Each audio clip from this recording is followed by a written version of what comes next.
Perkenalkan, nama saya Komang Tri Adnyana Putra dengan NIM 2014 101091 dari kelas 3C Ilmu Hukum. Di sini saya akan membahas peran International Labour Organization dalam permasalahan pekerja anak dalam mata kuliah Hukum Organisasi Internasional. Adapun pembahasan materi yang saya jelaskan, yang pertama yaitu definisi International Labour Organization sebagai organisasi internasional. Yang kedua yaitu prinsip, tujuan, dan fungsi International Labour Organization. Yang ketiga yaitu manfaat menjadi anggota International Labour Organization. Yang keempat yaitu upaya-upaya International Labour Organization dalam permasalahan pekerja anak. Definisi ILO atau International Labour Organization. Dalam dunia internasional dikenal adanya organisasi perburuhan internasional yang mengatur mengenai hak-hak perburuhan serta melahirkan konvensi-konvensi yang mengatur tentang dasar-dasar hukum perburuhan yang menjadi dasar bagi hukum perburuhan internasional. ILO menyusun sistem standar ketenagakerjaan internasional yang diwujudkan dalam bentuk konvensi, rekomendasi, dan kaidah. International Labour Organization atau ILO yang saat ini telah beranggotakan 187 negara. Organisasi Buruh Internasional adalah sebuah wadah yang menampung isu buruh internasional di bawah naungan PBB. ILO didirikan per tahun 1919 dan didirikan sebagai upaya memperbaiki kesejahteraan para pekerja atau buruh, di mana para pekerja atau buruh sangat tereksploitasi tanpa memperhatikan kesehatan, kehidupan keluarga, dan masa depan mereka. Dasari sepenuhnya bahwa tuntutan yang tinggi atas kesejahteraan pekerja atau buruh bukanlah sepenuhnya hal yang menarik bagi para pengusaha karena dianggap meningkatkan biaya produksi dan melemahnya daya saing. Ketidakadilan yang dialami para pekerja atau buruh yang jumlahnya kian bertambah. ILO merupakan organisasi pertama di bawah naungan PBB atau Perserikatan Bangsa-Bangsa yang berusaha untuk mempromosikan pekerjaan yang layak di dunia dan menetapkan standar buruh internasional dan juga meningkatkan perlindungan sosial terhadap para pekerja. Selanjutnya yaitu mengenai prinsip, tujuan, dan fungsi ILO sebagai salah satu organisasi internasional. Yang pertama yaitu prinsip. ILO berdiri atas prinsip filosofis bahwa perdamaian menyeluruh dan abadi hanya dapat dicapai bila didasarkan pada keadilan sosial.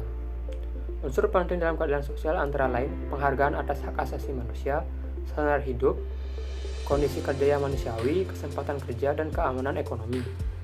Yang kedua yaitu tujuan. Tujuan berdirinya ILO menciptakan keadilan sosial bagi masyarakat khususnya kaum pekerja atau buruh dan mempromosikan hak-hak yang di tempat kerja, mendorong terciptanya peluang kerja, dan meningkatkan perlindungan sosial serta memperkuat dialog untuk mengatasi permasalahan-permasalahan berkaitan dengan dunia kerja. Yang ketiga yaitu fungsi.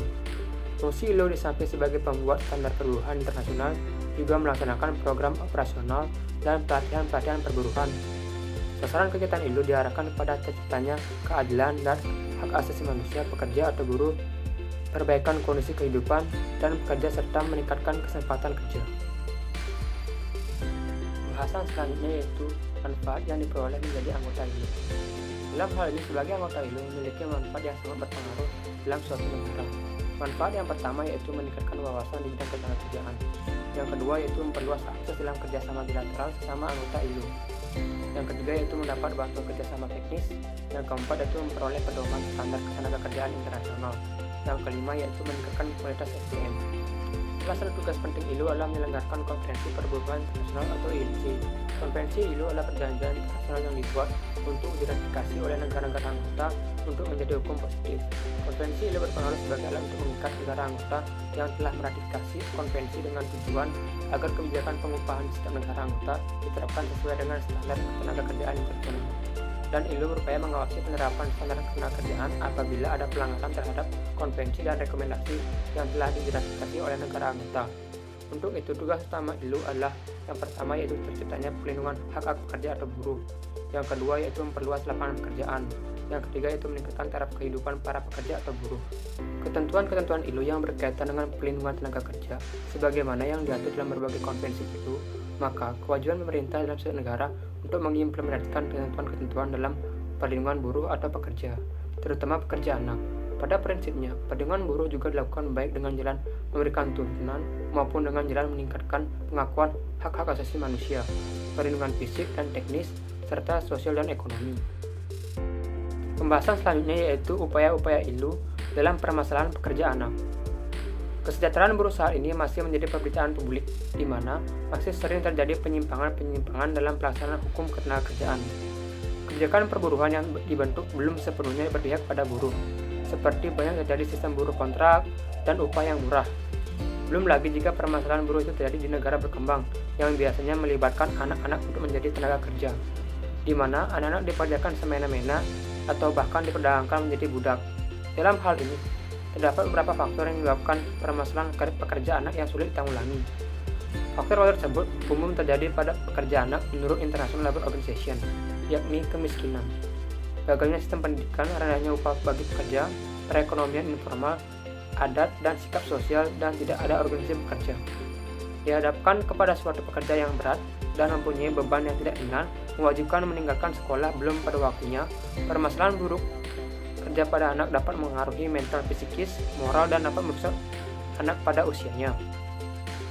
Sebagai suatu organisasi internasional yang bergerak dalam bidang ketenagakerjaan, ILO memiliki kekuatan untuk dapat melaksanakan perannya dalam mencapai tujuan bersama yang telah disepakati.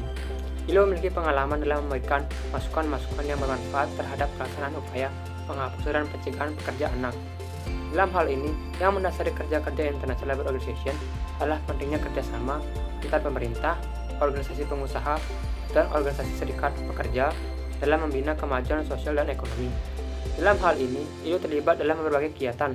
Yang pertama yaitu merumuskan kebijakan dan program-program kerja secara internasional untuk membantu meningkatkan kondisi kerja dan kondisi hidup, memperluas kesempatan kerja dan meningkatkan hak-hak asasi manusia. Yang kedua yaitu menciptakan standar perburuhan internasional untuk dijadikan petunjuk atau pedoman bagi penguasa atau pejabat-pejabat nasional dalam melaksanakan kebijakan.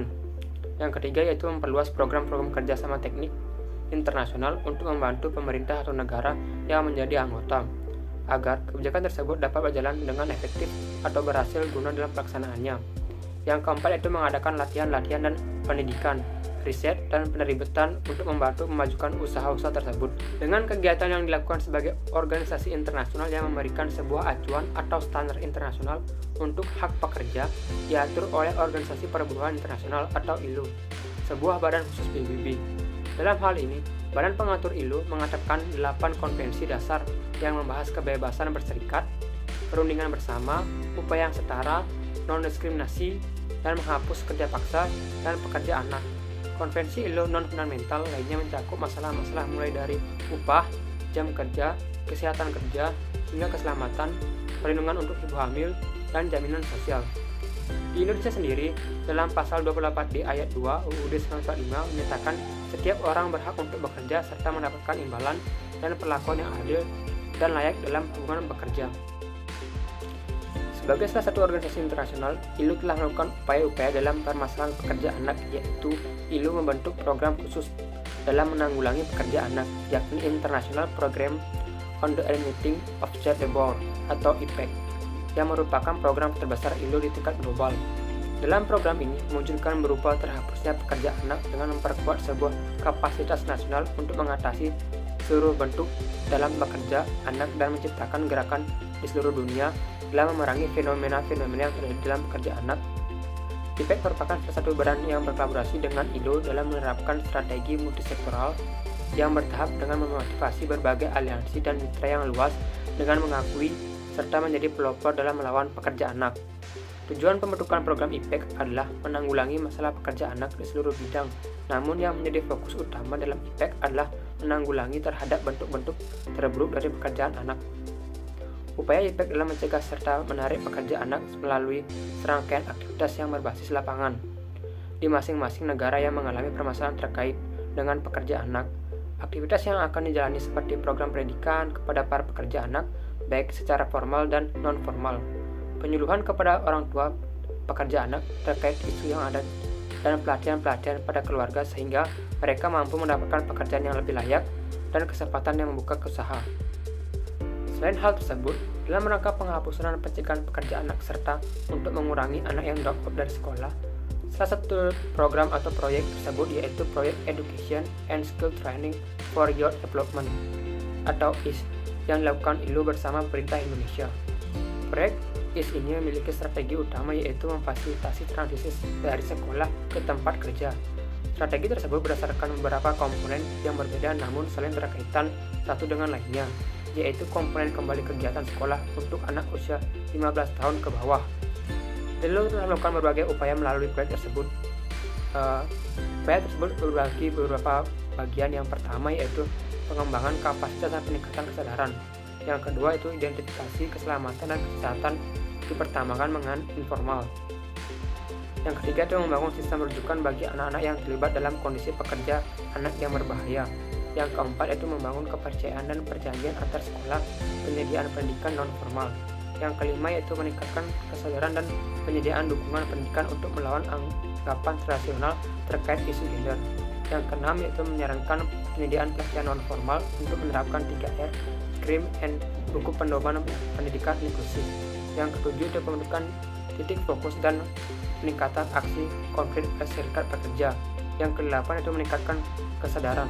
Selain upaya-upaya yang telah dilakukan International Labour Organization sebagai organisasi internasional, Indonesia juga melakukan upaya sebagai anggota ILO, yakni pemerintah Indonesia juga melakukan pembentukan Komisi Perlindungan Anak Indonesia atau KPAI sebagai lembaga independen untuk pendamping, menghargai dan melindungi anak, serta terdapat Kementerian Pemberdayaan Perempuan dan Perlindungan Anak. Meski telah dilakukan berbagai upaya penanggulangan masalah pekerja anak, tingginya angka pekerja anak menunjukkan bahwa pemerintah Indonesia masih belum mampu menangani masalah ini secara efektif. Pada kenyataannya, kondisi ekonomi keluarga yang cenderung buruk serta terjadinya krisis ekonomi telah memaksa anak untuk turut serta mencari penghasilan bagi keluarganya.